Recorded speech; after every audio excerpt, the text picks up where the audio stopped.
momento. Tomamos contacto con nuestro compañero Gustavo Sebastián. Gustavo, muy buenas tardes, bienvenido. Y hoy te vamos a convocar no por deporte, sino por otra actividad que es tu pasión y que ejerces también profesionalmente, que es la guía de turismo en el sur de nuestro país. Y hoy vamos a hablar de los glaciales, porque aunque parezca mentira, ya en pleno siglo XXI todavía hay puntos fronterizos que no están delineados, que faltan delinear o demarcar, mejor dicho, con el vecino país, con Chile, ¿no? Con Chile. Gustavo, ¿qué tal? Muy buenas tardes, ¿cómo estás? ¿Cómo te va, Hugo? Abrazo grande a vos, a toda la audiencia, a Ernesto, a los compañeros, a la producción, a nuestro operador y a toda la gente que quiere consumir buenas noticias y también la realidad, que aunque nos abruma, como tal y periodísticamente debemos tratarla.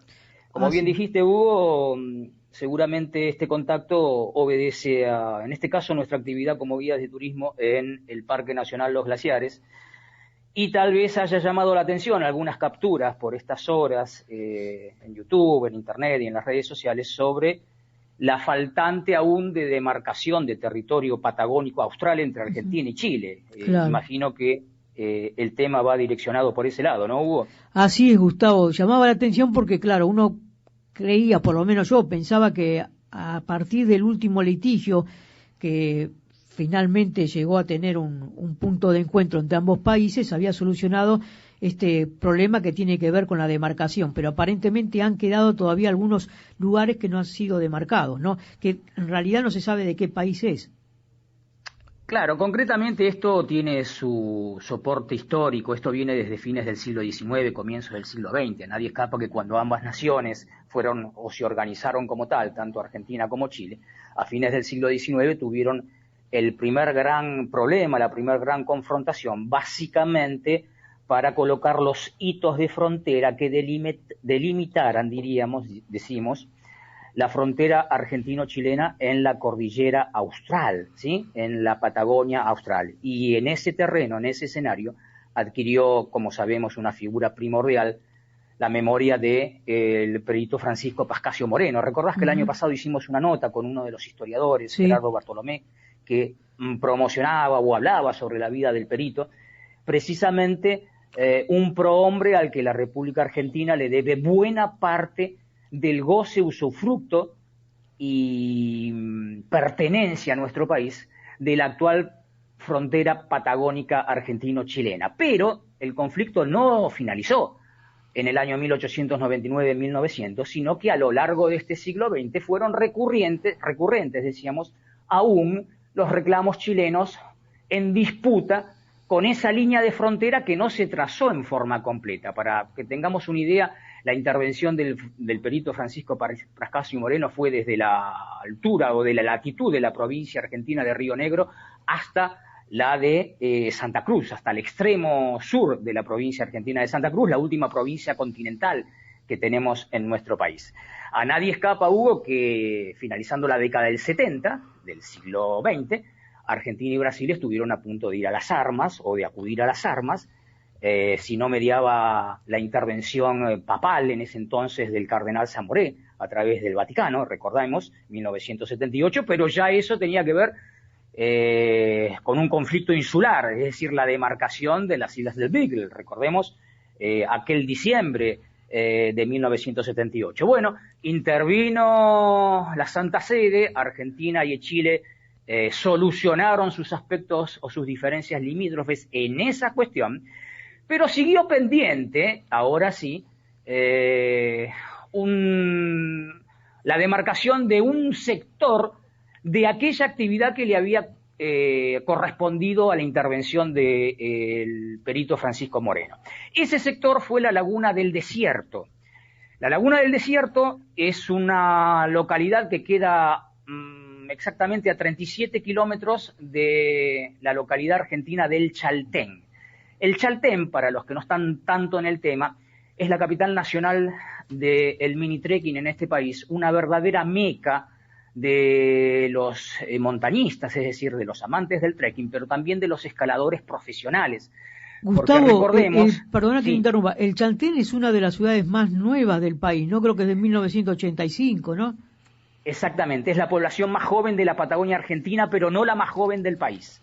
Ajá. En octubre del año 1985, por razones geopolíticas, el gobierno constitucional del presidente Raúl Ricardo Alfonsín decide establecer dentro del Parque Nacional Los Glaciares, en este caso dentro de la Reserva Lago Viedma, una población, precisamente porque 25 años antes Argentina y Brasil casi habían ido a las armas por esa posesión, por esa Argentina por y ese Chile. reclamo. Argentina y Chile. Perdón, Argentina y Chile, quise 1978, decir. ¿no? Creo que fue.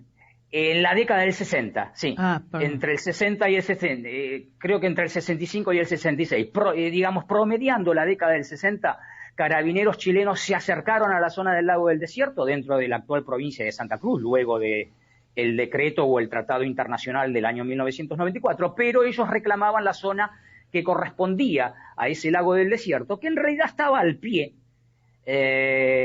como está el Chaltén, como luego, a los 20 años, el gobierno argentino determinó que había que crear, como decíamos, siguiendo el razonamiento, una población muy próxima a la localidad del desierto para presionar lo que sería el inminente tratado internacional, que esta vez en el año 1995, ubiquémonos gubernamentalmente en este país, bajo la presidencia de Carlos Saúl Menem, un tratado internacional de potencias que en estos casos son internacionales. Cuando hay este tipo de conflictos entre la Argentina y Chile, se acude a decisiones internacionales, a tratados internacionales, a teatros internacionales que van fallando a favor de uno y otro país. Sucedió con el Perito Moreno, sucedió con la intervención forzada, en este caso del Vaticano, en 1978, y sucedió en 1975. Un tratado internacional, una opinión internacional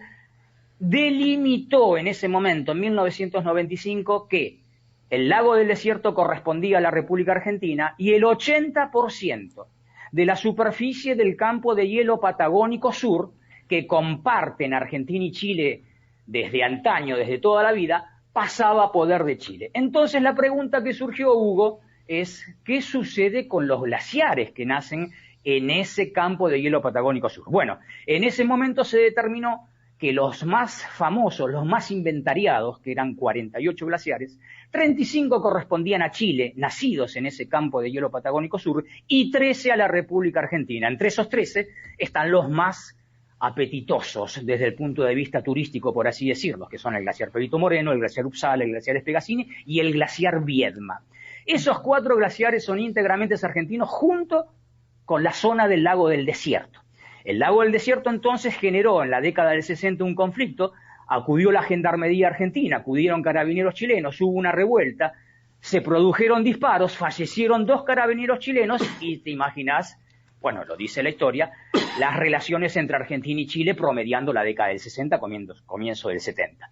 Luego de que en 1995 el gobierno de Menem se beneficiara con este tratado o esta disposición internacional de que la zona del Lago del Desierto correspondía a la República Argentina, sigue aún sin terminar de demarcarse en forma completa la frontera entre Argentina y Chile desde la latitud de la provincia de Río Negro hasta Santa Cruz. Y hay algunos tramos entre el Lago del Desierto y el Río Negro, a la altura de la latitud de la provincia del Río Negro, que aún ameritan un nuevo tratado, una nueva intervención de un tribunal internacional para definir esos kilómetros de tierra de extensión a quienes corresponden, si a Argentina o a Chile. Correcto, queda claro, Gustavo, me parece que la descripción es minuciosa, sí, lo que has comentado, perfecto. Y en el medio quedó el conflicto, casi que llegamos a las armas en 1978, que por muy poquito, incluso la historia dice que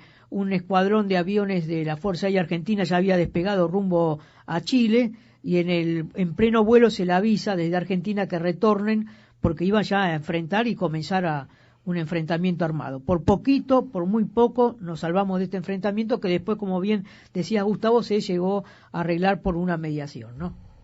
Exacto, ahí hay que rememorar la figura de Juan Pablo II, ya estamos hablando de 1978, no, perdón, Juan Pablo II creo que asumió después. No, Juan Pablo II vino después. Creo que él medió en el conflicto. ¿Quién era el Papa en ese momento Malvinas, que mandó al cardenal Samuel? ¿No? ¿Cómo? Juan Pablo II, no sé si fue la mediación en el conflicto Malvinas, ¿no? Claro, no. Fue en Malvinas. Juan Pablo II vino al país a asistir, digamos, emocionalmente a los hijos de este país, a nosotros todos, que estábamos conmocionados por lo que sucedía en Malvinas. Pero quiero recordar quién era el Papa, el jefe de la Santa Sede, que envía al cardenal Zamoré en el año 1978. Claro, el cardenal Zamoré llevó adelante una mediación de buenos oficios. Exacto, pero la generó la Santa Sede, ¿sí? Por intervención del Papa. Bueno, ahora se me escapa, era un Papa muy conocido, un Papa muy... Pío, ni Pío XI ni Pío XII. Juan Pablo I, bueno, ahí está, Juan Pablo I. No Karol Wojtyła, sino el antecesor, Juan Pablo I. Sí. ¿Me escuchás? Sí, te estamos escuchando, Si estamos tratando... Sí. Creo que Juan Pablo I era el... puede ser. Disculpame, te corrijo, Papa, Gustavo, ese es el Juan Pablo II. ¿En el conflicto de Chile? ¿El conflicto de Beagle? Bueno, claro, porque ya había asumido. Recordemos que Juan Pablo II asume luego de la muerte intempestiva, dudosa y sorpresiva de Juan Pablo I, que tuvo un mandato de muy pocos meses. Claro, Karol Wojtyła acababa de asumir, ahí está, gracias Ernesto, Karol Wojtyła acababa de asumir su pontificado en octubre de 1978, creo. Y esto fue Tiene razón, claro, fue Juan Pablo II, en ambos conflictos intervino entonces. Exacto. Ya en Malvinas él no medió. No, él vino a hacer una asistencia espiritual, ¿sí? A la Santa Sede no le dieron demasiada cabida en aquel conflicto. Pero si no recuerdo mal, había llegado al país un delegado del Papa para tratar antes del conflicto, de llegar a una solución pacífica. Obviamente, sí. Pero digamos que ahí pasó por otros carriles, por la ONU, y bueno, la intervención de Estados Unidos y de Inglaterra. Separemos los conflictos, ¿no? El Beagle con Chile, Malvinas con Inglaterra. Tal cual. Así que bueno, sé que estábamos preocupados todos porque nos querían hacer creer que el glaciar Viedma puede llegar a tener alguna intervención chilena. Quedémonos tranquilos, el glaciar Viedma nace en el sector del campo de hielo patagónico sur, es decir, en ese 20% que le corresponde íntegramente a la República Argentina, y hay muchos glaciares ni siquiera inventariados, y esto va a seguir.